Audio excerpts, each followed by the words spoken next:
Откако го вдоми Министерството за политички систем во нов објект, државата продолжува да купува згради во центарот на Скопје. На последниот ден од 2020 година, владата на сметка на електрани на Северна Македонија ЕСМ уплатила 1 милион евра аванс за купување на зградата во која сега е сместено ова акционерско друштво. Од ЕСМ за телевизија 24 не кажуваат зошто на ова акционерско друштво му се потребни пари од Народната каса. Само велат дека е започната постапка со која електрани ќе ја предаде собственоста на зградата на владата. Во 2020 година АД-ЕСМ по задолжение од владата го откупи делот од зградата која беше во собственост на АД-ЕВН за 2,3 милиони евра. Продажбата на старата зграда на ЕСМ не е на никаков начин поврзана со работењето на компанијата.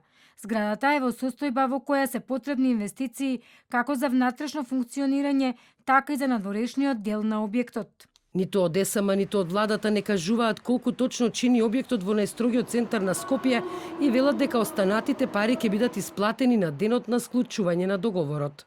Средствата во висина од 1 милион евра што беа одобрени за АД електрани на Северна Македонија се предвидени за трошоци поврзани со користењето и располагањето со објектот и со работењето на ЕСМ. А од владата велат дека дополнително ќе се утврдува кои институции би биле сместени во објектот и не даваат одговор дали е точна информацијата дека во оваа репрезентативна зграда во централното градско подречје ќе се сели град Скопје.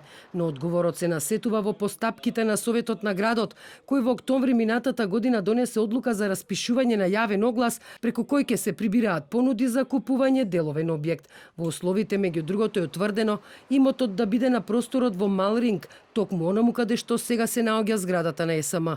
За ова се предвидени 11 милиони евра. Претходно градот на крајот на 2019 година ја продаде новоизградената градска куќа под Кале за 12,7 милиони евра, затоа што според скопскиот градоначалник Петре Шилегов, таа зграда била претесна за градската администрација и е на локација тешко достапна за граѓаните. Објектот го купи ЕВН Македонија, која беше единствениот наддавач на електронската продажба. А акционерското друштво Електрани си купи нова зграда во близина на старата, на улица Македонија, која во моментов чека да добие употребна дозвола, пошто ова акционерско друштво ќе се пресели во новата зграда.